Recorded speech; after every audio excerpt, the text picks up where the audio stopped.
আজ ঘরে চল, দেখাচ্ছি তোকে। এটা কি করছো? ও থালা বাসন সব বেচছে। ওই সব জিনিস নষ্ট ছিল। সামান্য কিছু টাকার জন্য ওই দোকানদার তোমাকে বোকা বানিয়েছে। আমি আম্মুর জন্মদিনের জন্য টাকা গুছাচ্ছি।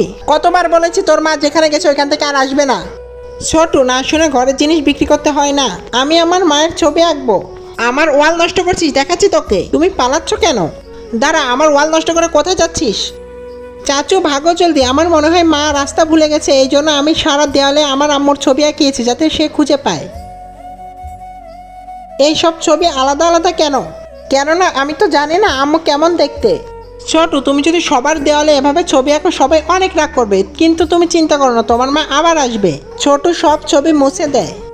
আমি মায়ের জন্য সবচেয়ে ভালো ফুল নিয়ে যাব। মার জন্য আমি অনেক ভালো করে রান্না করব, অনেক সুন্দর করে কেক বানাবো। চাচা বলেছে মা বড়, তাই পথ ভুলবে না। চাচা, এই নাও, এটা তোমার জন্য। তুমি কোথায় যাচ্ছ? মায়ের রাস্তা দেখতে। ছোট এসেছে? না, মেয়েটা দিন দিন অনেক বেড়েছে, আসতে দাও করে, তখন দেখছি ওকে। মা আসছে না কেন? ছোট, রাত হয়েছে, ঘরে চলো, আমি অপেক্ষা করব। ওকে, আমিও বসছি এখানে। ছোট মায়ের ছবি আঁকায়। মা, তুমি কেন আসছো না? আমার কথা কি তোমার একটু মনে পড়ে না? তুমি কি আমাকে একটু ভালোবাসো না?